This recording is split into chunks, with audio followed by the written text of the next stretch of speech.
जोरदार स्वागत स्वागत। आजच्या शेतकरी मेळाव्यासाठी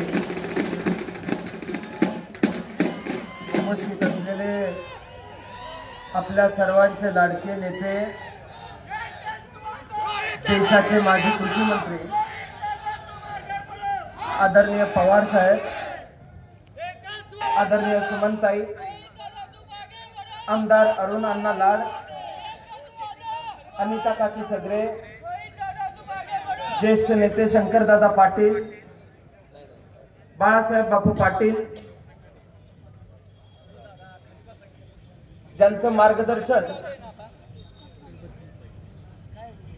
प्रत्यक्ष अप्रत्यक्ष गेल्या 5 तासगाव तालुका व कवठेमंकाळ तालुक्यातले सर्व पदाधिकारी, उपस्थित असलेले सर्व जिल्हा परिषद सदस्य, पंचायत समिती सदस्य, ग्रामपंचायतीचे सर्व सदस्य, विविध पातळींवरती विविध संस्थांमध्ये काम करणारे सर्व संचालक मंडळ, व्यासपीठावरती आणि माझ्या समोर उपस्थित असणारे सर्व वडीलधारी मंडळी, मोठ्या संख्येने उपस्थित असलेल्या माता भगिनी, माझे सगळे जीवाभावाचे तरुण सहकारी, पत्रकार बंधू आणि भगिनींनो, मी आज या व्यासपीठावरून सर्वप्रथम स्वर्गीय शेंडगे बापूंना, स्वर्गीय नानासाहेब सगरेंना, स्वर्गीय सगरे अण्णांना, कैलासवासी आर.आर. आबांना आपल्या सर्वांच्या वतीने भावपूर्ण श्रद्धांजली अर्पित करतो। आणि त्याचबरोबर संबंध राज्यामध्ये साहेब, मी कदाचित आज शेवटचं आपलं अभिनंदन करत असेल। लोकसभेच्या निवडणुकीमध्ये देशामध्ये सगळ्यात जास्त स्ट्राइक रेट जर कुठल्या पक्षाचा असेल तर तो आपल्या पक्षाचा आहे। आणि हे शेवटचं अभिनंदन करत असताना मी आपल्याला शब्द देतो, उद्याच्या विधानसभेचा पहिला निकाल हा तासगाव कवठेमंकाळ मतदारसंघातून असेल। आजचा हा शेतकरी मेळावा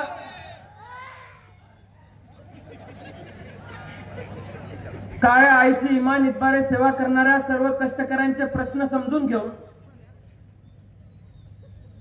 दिवसभरात अनेक शेतकऱ्यांशी संवाद साधून, मग त्यामध्ये द्राक्ष उत्पादक शेतकरी होता, बेदाणा उत्पादक शेतकरी होता, ऊस उत्पादक शेतकरी होता, प्लास्टिकची फुलं बंद केली जावेत म्हणून फूल उत्पादक शेतकरी भेटले। या सगळ्यांच्या अडचणी समजून घेत आजच्या दिवसाचा समारोप हा शेतकरी मेळावा घेत होतोय। साहेब, कवठेमंकाळ तालुका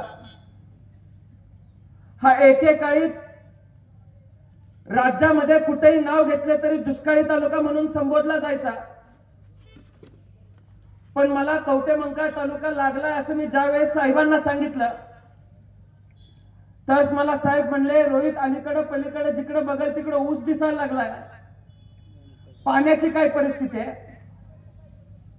जे स्वप्न आबांनी बघितलं होतं ते स्वप्न पूर्ण करण्याच्या दिशेने साहेब आम्हा सर्वांची वाटचाल चालू आहे। आबांनी या मतदारसंघाला शब्द दिला होता, या शहरामध्ये उभा राहून शब्द दिला होता की या मतदारसंघाचा कॅलिफोर्निया केल्याशिवाय मी स्वस्थ बसणार नाही।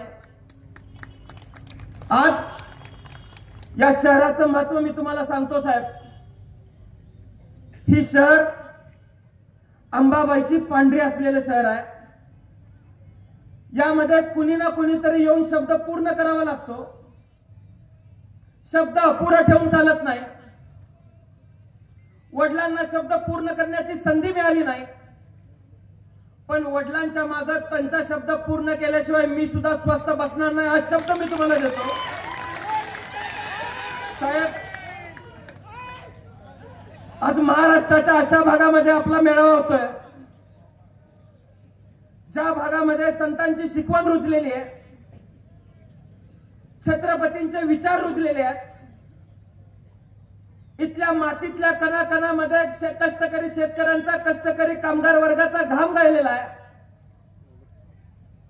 ज्या पद्धतीने एखाद्या पिकामध्ये जीवनसत्व चढत असतात, त्या पद्धतीने या मातीतल्या लोकांच्या मनामध्ये क्रांतिकारक विचार कायमस्वरूपी रुजलेले आहेत. अन्यायाविरुद्ध झगडा करायचा, अन्याय सहन करायचा नाही, न्यायापासून वंचित राहायचं नाही, ही भूमिका या तालुक्यातल्या, या मतदारसंघातल्या लोकांनी कायम घेतली. त्यामुळे मी आज तुम्हाला आत्मविश्वासाने सांगू इच्छितो की गेल्या 5 वर्षामध्ये आणि आबांचा कार्यकाळ जर आपण पकडला तर या जिल्ह्यातला सगळ्यात प्रगतशील मतदारसंघ जर कुठला असेल तर तो तासगाव कवठेमंकाळ मतदारसंघ आहे. हे सांगताना सुद्धा मला आपल्याला अभिमान वाटतोय. मी आपल्याला सांगू इच्छितो, महाराष्ट्राचं नवीन राज्य निर्माण झालं, अनेक लोकांनी हौतात्म्य पत्करलं, यशवंतराव चव्हाण साहेबांनी भूमिका घेतली. या देशातल्या, या राज्यातल्या कष्टकरी वर्गाच्या पाठीमागे आपण उभं राहिलं पाहिजे. देशामध्ये, राज्यामध्ये उदारमतवादाचं धोरण आलं पाहिजे, शेतीला न्याय दिला पाहिजे, शेतकऱ्याच्या मागे उभारलं पाहिजे. आज यशवंतराव चव्हाण साहेबांच्या माघारी वसंतराव नाईक साहेबांनी जी शेतीची धोरणं राबवली, वसंतदादा नेहमी म्हणायचे की सांगली जिल्ह्यामध्ये दुष्काळ होता, इथल्या प्रत्येक शेतकऱ्याच्या डोळ्यामधून जो अश्रू येतो तो अश्रू द्राक्ष वेलीच्या मुळापर्यंत गेला पाहिजे आणि त्यातून द्राक्ष शेती फुलली पाहिजे, असं वसंतदादा त्यांच्या भाषणामध्ये म्हणायचे. आज या सगळ्या विचारांचा खरा वारसदार जर कोण असेल तर तो ताटमाने तुमच्या आमच्या समोर बसलेला आहे. आज दिवसभर मी बघतोय, अनेक वेळेला आपण उदाहरणं देतो की माणसं 80 वर्ष झाली, 85 वर्ष झाली तरी आपण कुठेतरी शांत बसतोय असं माणसांना वाटावं लागतं. पण पवार साहेबांकडे बघितल्यानंतर आमच्यासारख्या तरुणांना ऊर्जा मिळते की या वयात सुद्धा सर्वसामान्यांसाठी आज झटपट करणारा जर देशामध्ये एकमेव नेता कोण असेल तर ते पवार साहेब आहे. ते आपण सर्वांनी लक्षामध्ये घेण्याची आवश्यकता आहे. 1960 साली पवार साहेबांनी राजकारणामध्ये पदार्पण केलं, अनेक आव्हानांना तोंड दिलं, अनेक संकटांना सामोरे गेले, माणसं जोडत गेले आणि देशाचं कृषी मंत्रीपद पवार साहेबांना बसण्याची संधी मिळाली. आजपर्यंत आपण या राज्यातल्या शेतकऱ्यासाठी काहीतरी करत होतो. आज केंद्रातलं कृषी मंत्रीपद मिळालंय, आता खऱ्या अर्थाने त्याच्यासाठी काहीतरी करण्याची संधी मिळालेली आहे. आपल्या सर्वांना आठवत असेल, पवार साहेबांनी कृषी मंत्रीपद स्वीकारलं, देशामध्ये शेतकऱ्यांच्या डोक्यावरचं कर्ज वाढत चाललं होतं. लोकांना अपेक्षा होती की पवार साहेबांसारखा जाणता राजा, पवार साहेबांसारखा शेतकऱ्यांचा नेता आज तिथे बसलाय, काहीतरी निर्णय होईल. पवार साहेबांनी राज्यभर, देशभर दौरा केला आणि निर्णय घेतला. देशामध्ये आजपर्यंत जो निर्णय घेतला गेला नव्हता, 70,000 कोटीची कर्जमाफी पवार साहेबांनी केली. पवार साहेब, मी तुम्हाला सांगू इच्छितो की आमच्या भागामध्ये त्या काळात मोठ्या प्रमाणात दुष्काळ होता, सोसायट्यांचा बोजा वाढत चालला होता. अशा काळामध्ये आपण जर कर्जमाफी केली नसती तर आमच्या भागातल्या शेतकऱ्याच्या वाट्याला काय दिवस आले असते हे मला तुम्हाला हे चित्र आज डोळ्यासमोर येऊ शकत नाही. साहेबांनी अनेक निर्णय घेतले, शेतीमालाला हमीभाव देण्याचं काम केलं, सावकार मुक्त महाराष्ट्र, सावकार मुक्त देश करण्याचं काम केलं. आधुनिक तंत्रज्ञान वापरून देशातल्या शेतकऱ्याला हुशार करण्याचं काम केलं, सहकारी संस्थांचं बळकटीकरण केलं. आज मला तासगावला आल्यावर साहेबांनी विचारलं की एवढे कोल्ड स्टोरेज दिसत आहेत ते कधी उभा झालेले आहेत.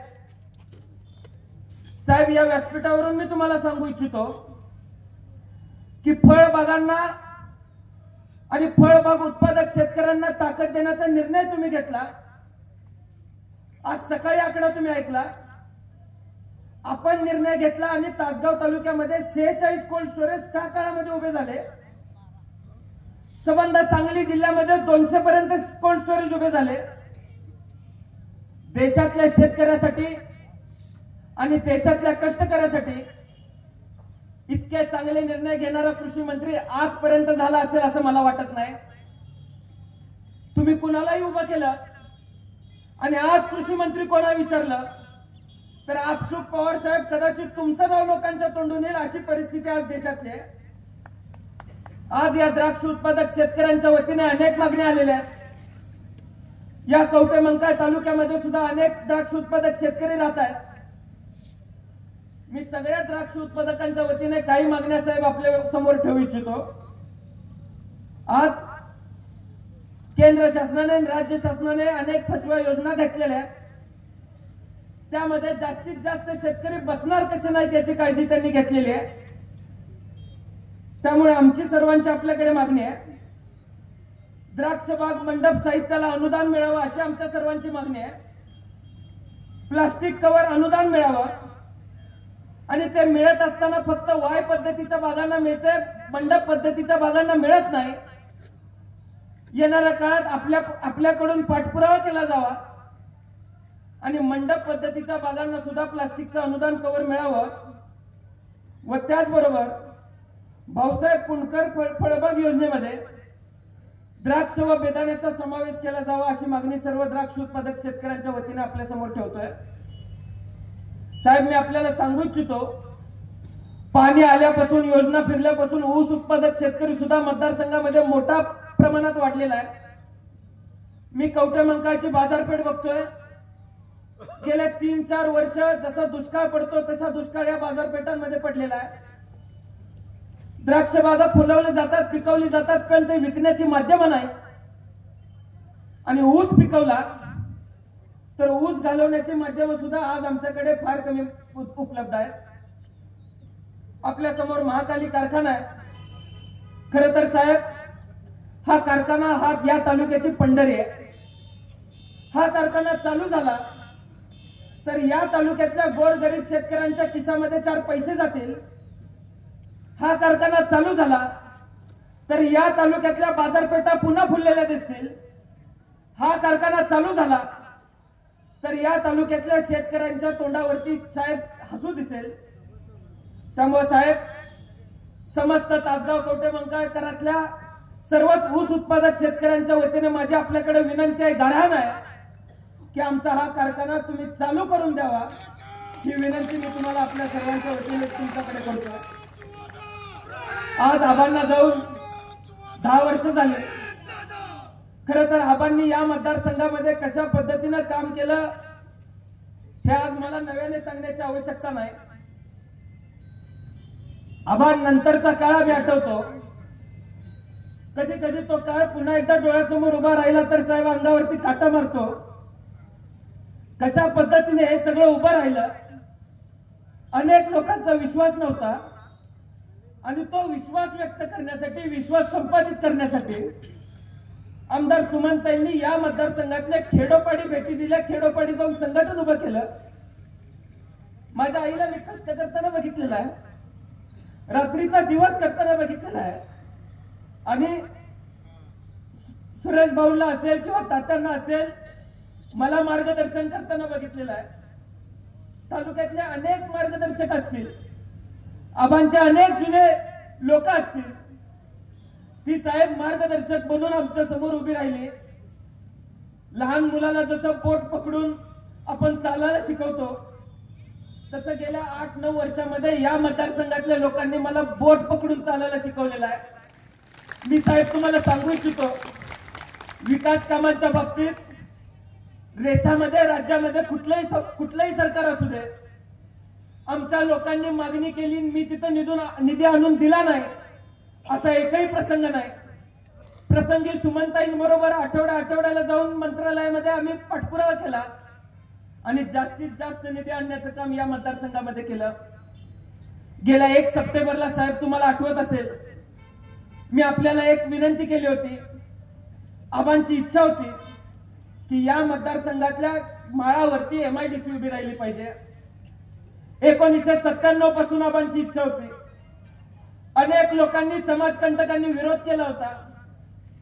फक्त आबांना क्रेडिट मिळेल म्हणून या तालुक्यात MIDC होऊ न दिल्याचा घात काही लोकांनी घातला, लोकांची दिशाभूल केली आणि आबांचं ते काम पूर्ण होऊन दिलं नाही.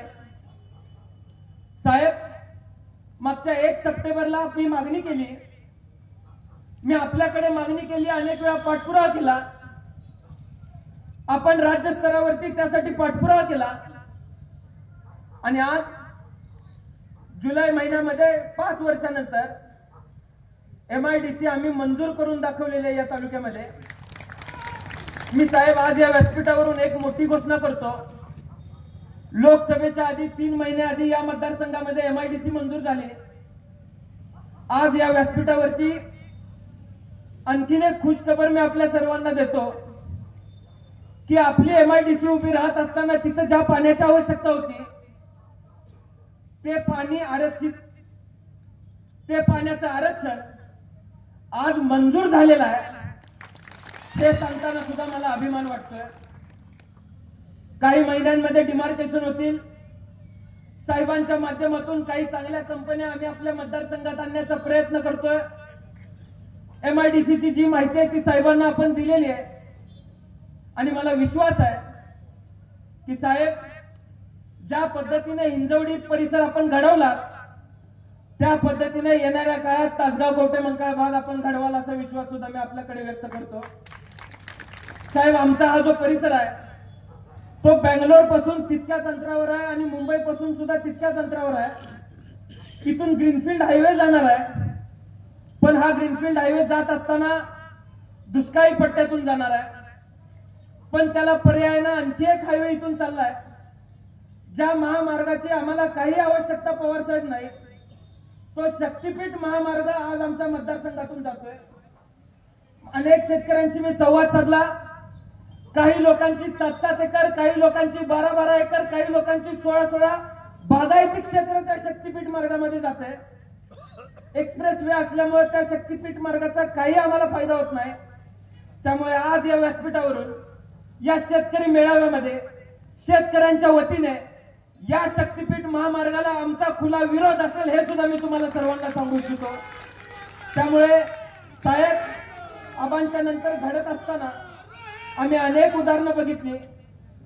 आदरणीय रोहित दादांच्या नेतृत्वामध्ये ज्यावेळेस संघर्ष यात्रेच्या निमित्ताने महाराष्ट्रामध्ये फिरायला मिळालं, पुणे ते नागपूर या पदयात्रेमध्ये मी साहेब सामील झालो. 9 महिने 10 महिने कदाचित त्या पदयात्रेला झालेत म्हणून आज माझ्याकडे बघून असं वाटत नसावं की मी 800-850 किलोमीटर चाललो असावं. पण साहेब, तो अनुभव महाराष्ट्रातल्या प्रत्येक व्यक्तीशी ज्यावेळेस आम्ही संवाद साधला, आज हा शेतकरी मेळावा आहे म्हणून मी आपल्याला 2 उदाहरणं देऊ इच्छितो. बीड जिल्ह्यातल्या एका पाड्यावरती आम्ही गेलो. एकत्रितपणाने 11 विधवा साहेब आम्हाला तिथे भेटल्या. त्यांना आम्ही कारण विचारली की काय कारण होतं आत्महत्येचं. तर कुणी सावकाराकडनं कर्ज घेतलं होतं, कुणाच्या डोक्यावरचा शेतीचा बोजा वाढला होता. त्याच्यानंतर साहेब तसंच वाशिमला गेलो. वाशिमला SP ऑफिसला जायची संधी मिळाली. SP ऑफिसला एक कपाट होतं, कपाट पूर्ण भरलं होतं. सहज तिथल्या अधिकाऱ्यांना विचारलं की हे काय आहे, तर हे आत्महत्या केलेल्या शेतकऱ्यांच्या याद्या आहेत असं मला त्यांनी सांगितलं. आज इतकी भयानक परिस्थिती राज्यामध्ये, देशामध्ये. त्यामुळे साहेब, येणाऱ्या काळामध्ये आपल्या विचारांचं सरकार येणं गरजेचं आहे. तुमच्या मार्गदर्शनाखाली काम करणारा कृषी मंत्री या राज्याला मिळणं आवश्यक आहे. आणि मला विश्वास आहे की आता लोकसभेचे निकाल जर आपण बघितले तर येत्या विधानसभेला महाविकास आघाडीचं सरकार आपल्या राज्यामध्ये आल्याशिवाय राहणार नाही, हा सुद्धा शब्द मी आपल्याला साहेब देऊ इच्छितो. शेतकऱ्यांच्या अनेक अडचणी आम्ही बघितल्या, घराघरांमध्ये वाटण्या झाल्या, शेती विभागली गेली, उत्पन्न कमी झालं. यावरती सुद्धा साहेब कृषी मंत्री असताना साहेबांनी अनेक मार्ग लोकांना सांगितले. त्यामुळे आज शेतीला जोडधंदा देऊन चांगल्या प्रमाणात उत्पन्न आपल्याला शेतीला द्यायचं आहे, हे आपण सर्वांनी मिळून लक्षात ठेवूया.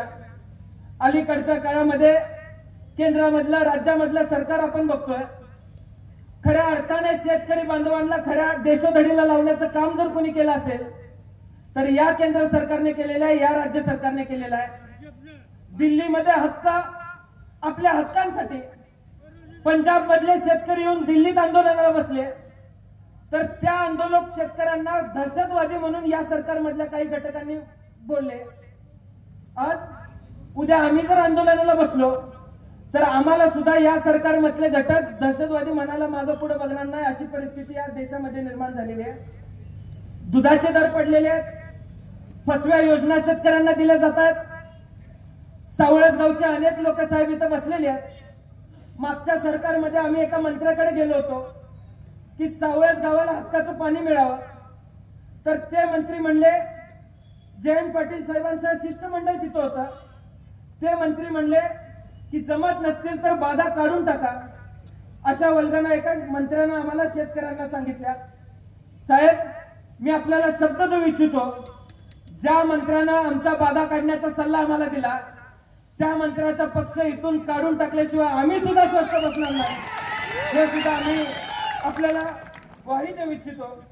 आणि पुन्हा एकदा आज दिवसभर आपण तासगाव तालुक्यामध्ये, कवटेमंका तालुक्यामध्ये आम्हाला दिला.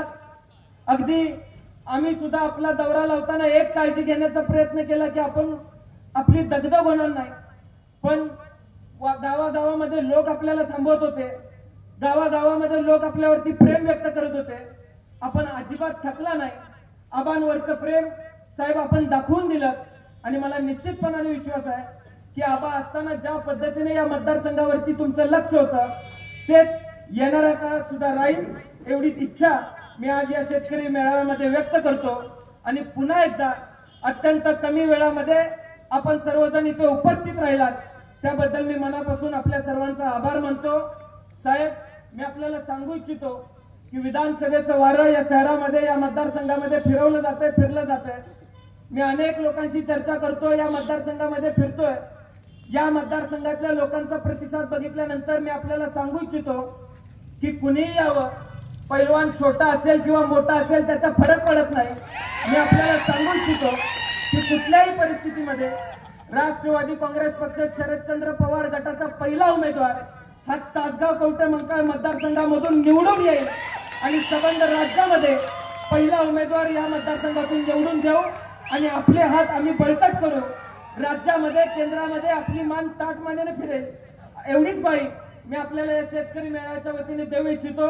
एवढंच बोलून मी माझे 2 शब्द संपवतो.